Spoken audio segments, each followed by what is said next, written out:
한동훈 법무부 장관이 검찰 내부 게시판에 사직 인사를 올렸습니다. 330여 개의 실명 댓글이 붙었다고 합니다.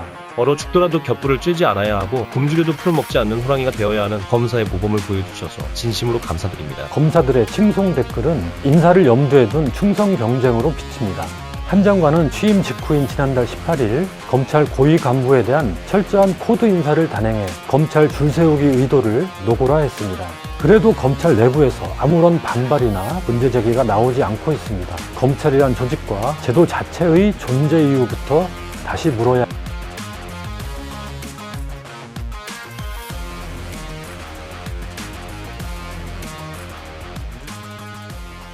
안녕하십니까. 한겨레 논설의 박용현 논설위원입니다.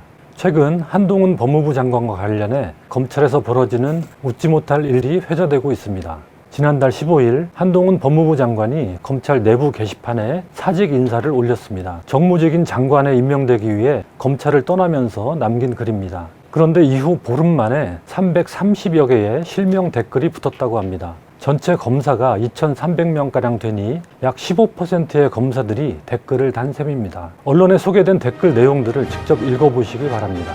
얼어 죽더라도 곁불을 쬐지 않아야 하고 굶주려도 풀을 먹지 않는 호랑이가 되어야 하는 검사의 모범을 보여주셔서 진심으로 감사드립니다. 힘든 상황에서도 꿋꿋이 참검사의 모습을 보여주셨습니다. 검사 인사로서는 만시지탄, 새로운 출발에 대해서는 고진감래, 사필규정, 인고필승. 검사다운 기계로 모진 기간 창정하셨습니다. 검사장님께서 그간 보여주신 모습은 후배들에게 검사로서 사표가 될 것입니다. 가시는 길에 아름다운 향기가 함께하길. 한동훈 검사장님과 동시대에 함께할 수 있어 영광이었습니다. 일반적으로 퇴직하는 선배한테 그간의 노고를 칭송하고 위로하는 덕담을 건네는 일이야 미덕일 수 있습니다. 그래도 과한 표현들이 손발을 오그라들게 하기는 합니다. 검찰에서는 이렇게 검찰을 떠나는 고위 간부가 내부 게시판에 퇴직 인사를 남기면 후배들이 댓글로 화답하고 이를 갈무리해 기념으로 간직하는 관행도 있다고 합니다. 댓글패라고 동판에다 새겨줘. 하지만 한동훈 장관은 일반적인 퇴직과는 경우가 다릅니다. 가뜩이나 검찰총장 출신 대통령이 나온 상황에서 검찰 내 윤석열 라인의 실세인 그가 법무부 장관에 오를 경우 검찰의 독립성과 정치적 중립이 흔들릴 것이라는 의구심이 제기됐기 때문입니다. 정치 권력으로부터의 독립과 정치적 중립을 생명처럼 여겨야 하는 검찰로서는 당연히 거리를 둬야 할 인물입니다. 또 한 장관은 검찰 인사권을 쥔 법무부 장관이 되기 위해 퇴직했습니다. 그래서 더욱 검사들의 칭송 댓글은 인사를 염두에 둔 충성 경쟁으로 비칩니다. 이런 댓글들도 한번 보시죠. 법무연수원에서 모닝커피 드실 때 인사드린 기억이 납니다. 부산고검 계실 때 후배들 밥 사주시면서 말씀하신 게 잊히지 않습니다. 바쁘신 중에 초임들에게 근사한 파스타와 후식까지 사주셨습니다. 부산 동네에서 한번 배웠을 뿐이지만 기억이 생생합니다. 한동훈 장관과의 인연을 애써 강조하는 내용들에선 나를 기억해달라는 애처로운 바람마저 느껴집니다. 구독과 좋아요 함께 해주세요. 한 장관은 사직 인사에서 검사의 일은 what it is 못지않게 what it looks도 중요한 영역이라고 말했습니다. 즉 외관상의 공정성과 신뢰가 중요하다는 말인데 국민들이 볼 때 공정한 척이라도 하고 공정해 보이게라도 해야 돼. 이 사직 인사에 달린 검사들의 댓글들을 보는 국민들은 과연 어떤 느낌을 받을까요? 넉넉히 짐작이 갑니다. 또 한 장관은 정의와 상식에 맞는 답을 내고 싶었다. 상대가 정치 권력, 경제 권력을 가진 강자일수록 다른 것 다 지워버리고 그것만 생각했다고 했습니다. 이제는 그 자신이 정치 권력이 됐습니다. 그런 한 장관에게 무한한 찬사를 보내는 후배 검사들은 정의와 상식을 지킬 수 있을까요? 검찰이 전가의 보도처럼 꺼내드는 살아있는 권력 수사가 이제는 폐기 처분되는 게 아닌가 하는 씁쓸함을 지울 수 없습니다. 윤석열 대통령, 한동훈 법무부 장관 시대는 이런 현상을 이미 예고한 것이나 다름없습니다. 한 장관은 취임 직후인 지난달 18일 검찰 고위 간부에 대한 철저한 코드 인사를 단행해 검찰 줄세우기 의도를 노고라 했습니다. 정치 사회적 주요 사건이 집중되는 서울중앙지검장, 검찰 인사와 예산을 담당하는 법무부 검찰국장, 현재 공석인 검찰총장을 대리할 대검찰청 차장검사 등 요직을 윤석열 라인 검사들로 채웠습니다. 검찰 인사의 독립, 중립성을 담보하기 위해 검찰청법이 규정한 검찰인사위원회 심의도 건너뛰었습니다. 윤석열 라인을 통한 검찰 직할 통치에 대한 외부의 우려와 비판에 전혀 아랑곳하지 않는 이런 밀어붙이기 인사가 검사들에게 어떤 메시지를 줬을지는 분명합니다.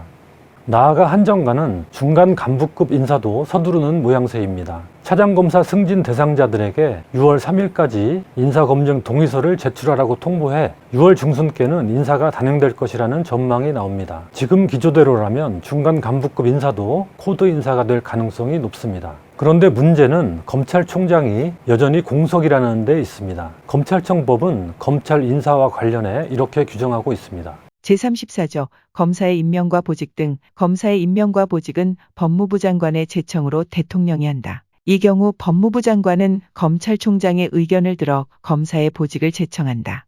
이 조항의 뒷부분은 노무현 대통령 때인 2004년 추가된 내용입니다. 검찰의 독립성과 정치적 중립을 강화하기 위해 검찰 인사에서 검찰총장의 뜻을 존중하도록 명문화한 것입니다. 그런데 한동훈 장관은 취임하자마자 검찰총장이 공석인 상태로 검찰 고위 간부 인사를 단행해 검찰총장 패싱이라는 지적을 이미 받았습니다. 앞서 문재인 대통령 임기 초기에도 김수남 검찰총장이 스스로 물러난 뒤 검찰총장 공석 상태에서 일부 검찰 간부 인사가 이뤄진 적이 있습니다. 하지만 당시에는 이른바 돈봉투 만찬 사건으로 서울중앙지검장과 법무부 검찰국장이 감찰을 받으면서 사의를 표명한 상태라 이들을 교체하는 최소한의 인사가 이뤄진 것입니다. 본격적인 검찰 간부 인사는 이후 새 검찰총장 임명 과정을 거쳐 2달여 뒤에 진행됐습니다. 또 추미애 법무부 장관 시절에는 검찰 인사에서 검찰총장 의견 청취 문제로 법무부와 검찰이 심한 갈등을 빚기도 했습니다. 전화가 걸려왔어요. 검찰총장한테. 장관님, 검찰국에는요, 전국 검사들의 파일이 세세하게 기록이 돼 있습니다. 다 파악하고 난 뒤에 인사를 여러 매 하십시오 이러는 거예요. 인사는 나 나름 다 파악을 하고 있으니 염려하지 마라. 아, 그러면 인사안을 저한테 보여주셔야죠. 아니, 인사는 보안사항인데 대통령께 보고하기 전에는 어느 누구에게도 인사안을 보여줄 수가 없고 우리 총장께서 누구를 어디로 보내달라, 의견이 있으면 의견 내면 된다 이랬더니, 아니 제 식구를 제가 다 까란 말입니까? 제 식구라고 표현해요. 바로 전화를 주셔가지고 검사장 인사안을 보내라고 하시더라고요. 근데 인사안은 다 짜져 있고 그런 식으로 인사하는 법이 없습니다. 뭐 이렇게 인사안 이렇게 보여주는 게 그게 인사 협의가 아니거든요. 결국 윤석열 검찰총장은 인사 의견을 내지 않는 것으로 불만을 표출했습니다. 그런데 이번 한동훈 장관은 검찰총장과 인사안을 놓고 협의하기는커녕 아예 검찰총장이 없는 상태에서 단독으로 검찰 고위 간부 인사를 단행한 것입니다. 그래도 검찰 내부에서 아무런 반발이나 문제 제기가 나오지 않고 있습니다. 반대로 한 장관 칭송 댓글만 요란합니다. 기이한 현상이 아닐 수 없습니다. 왜 그럴까 생각해보면 지금의 검찰에 관한 중요한 진실 하나를 마주하게 됩니다. 법무부 장관은 대통령의 사람이며 살아있는 권력의 일부입니다. 국민이 선출한 정부의 일원으로 검찰에 대한 민주적 통제를 하는 입장입니다. 반면 검찰총장은 검찰 조직의 대표자로서 검찰을 지휘하면서 독립성과 정치적 중립을 지키는 임무를 띱니다. 정치 권력과 검찰 사이에 차단막 역할을 하는 것입니다. 법무부 장관이 구체적 사건에 대해 수사 지휘권을 행사할 때 검찰총장을 통해서 하도록 한 이유입니다. 물론 검찰총장이 위법하거나 무도한 행위를 한다면 법무부 장관의 지휘권 행사로 제재를 받아야 하지만 이 문제는 여기서는 일단 제쳐두도록 하겠습니다. 이 같은 법무부 장관과 검찰총장의 관계 속에서 총장의 인사 의견 청취라는 제도도 나온 것입니다. 그런데 검찰총장이 아예 없는 상태에서 검찰 인사가 이루어지고 검찰 구성원들도 이에 대해 아무런 저항이 없다는 것은 앞서 말한 검찰총장의 존재와 역할에 대해 필요성을 느끼지 않고 있다는 뜻이 됩니다. 살아있는 권력과 검찰 사이에 차단막으로서의 존재가 필요 없다는, 즉 서로가 한몸이라는 인식을 드러내고 있는 것입니다. 고위 간부에 이어 중간 간부급 인사까지 모두 이뤄진 뒤에 새 검찰총장이 취임한다면 식물총장이라는 소리를 듣기 딱 좋습니다. 검찰을 이끄는 수장이 법에 보장된 인사의견 제시권도 행사하지 못한 채 법무부 장관이 이미 다 짜놓은 진용을 넘겨받는 게 되기 때문입니다. 이렇게 된다면 한동훈 장관이 실질적으로 검찰총장 노릇까지 도맡는 게 아니냐는 의구심은 더욱 커질 수밖에 없습니다. 한편에서는 어차피 새 검찰총장도 윤석열 라인에서 나올 테니 인사를 미리 하든 나중에 하든 그게 그것 아니냐는 말까지 나옵니다. 이렇게 검찰총장 출신 대통령에서 그의 최측근인 법무부 장관 그리고 검찰로 이어지는 직할체제가 작동하게 되면 정치 권력과 검찰의 동일체 시대가 열리게 됩니다. 그동안 검찰은 살아있는 권력을 수사한 검사가 인사에서 불이익을 받는다고 반발해왔지만 이제 검찰은 인사를 통해 살아있는 권력 수사는 애초부터 불가능한 구조가 만들어질 것입니다. 검찰 스스로 이런 구조와 체제에 저항하지 않고 동조한다면 검찰은 권력의 하위 정치 집단으로 전락할 것입니다. 검찰 수사의 독립성과 정치적 중립성이라는 명제 자체가 무너지는 것입니다. 이런 시대에는 검찰 수사권 축소니 수사 기소권 분리니 하는 개혁 방안 자체도 의미가 없어집니다.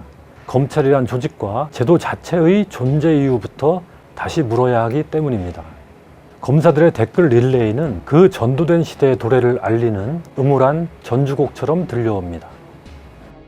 구독과 좋아요도 함께 해주세요.